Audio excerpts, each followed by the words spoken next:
Salam kasih dalam Tuhan kita Yesus Kristus.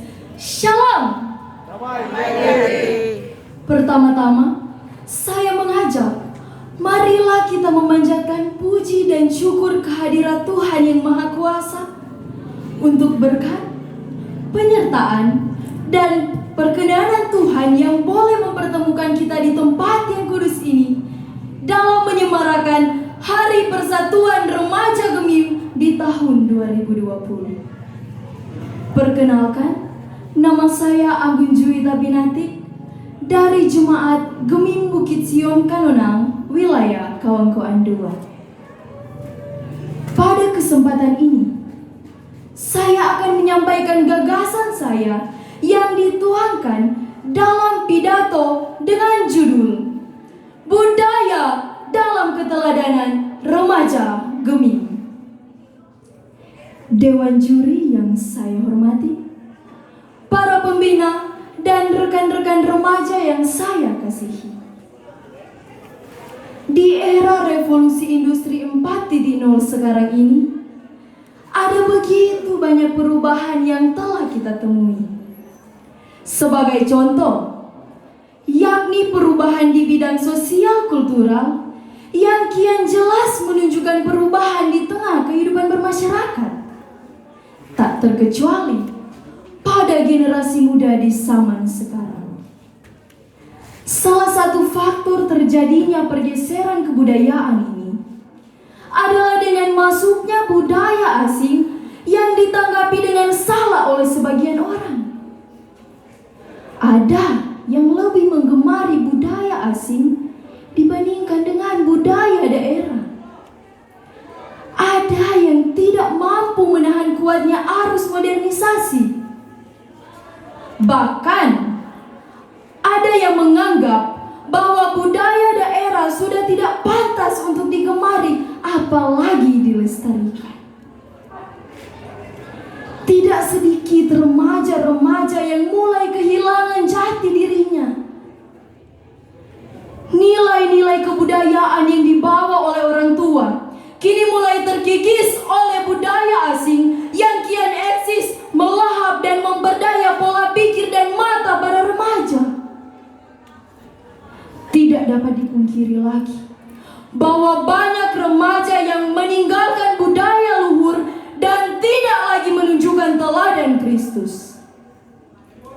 1 Timotius 4 ayat 12 berkata, jangan seorang pun menganggap engkau rendah karena engkau muda. Jadilah teladan bagi orang-orang percaya dalam perkataanmu, dalam tingkah lakumu, dalam kasihmu, dalam kesetiaanmu, dan dalam kesucianmu. Yang menjadi pertanyaan, apakah kita sudah melakukan apa yang telah difirmankan Tuhan kepada kita tersebut? Apakah kita sudah menjadi teladan bagi sesama manusia? Apakah yang telah kita perbuat demi membalas besarnya kasih Tuhan Yesus yang rela mati di kayu salib demi menebus dosa-dosa kita? Ironis bukan realita yang terjadi?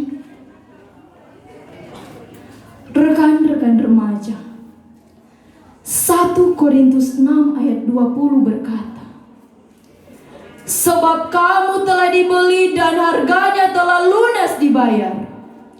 Karena itu, muliakanlah Allah dengan tubuhmu. Firman ini menunjukkan bahwa kita semua, termasuk remaja Gemim, adalah milik Tuhan Yesus Kristus. Sebab kamu telah dibeli dan harganya telah lunas dibayar. Ini berarti bahwa hidup kita di dunia adalah untuk memuliakan Allah dengan tubuh kita, dan bukan malah mempergunakan kehebatan, kekayaan, bahkan paras yang indah untuk mengotori diri dengan hal-hal duniawi yang sejatinya bertentangan dengan budaya yang selaras dengan firman Tuhan. Teman-teman remaja, dalam menjalani kehidupan sebagai remaja Gemim, pun juga sebagai solusi dari pertanyaan-pertanyaan di atas. Ada beberapa hal yang harus kita lakukan. Yang pertama, menjalankan visi kita, yaitu remaja bagi Kristus, serta misi untuk menjadi remaja Gemim yang berakar, bertumbuh, dan berbuah bagi Kristus. Itulah jati diri remaja Gemim yang sesungguhnya.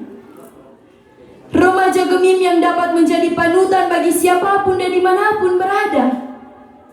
Remaja Gemim yang mampu menghadirkan sukacita di tengah kemelut dunia yang semakin berat.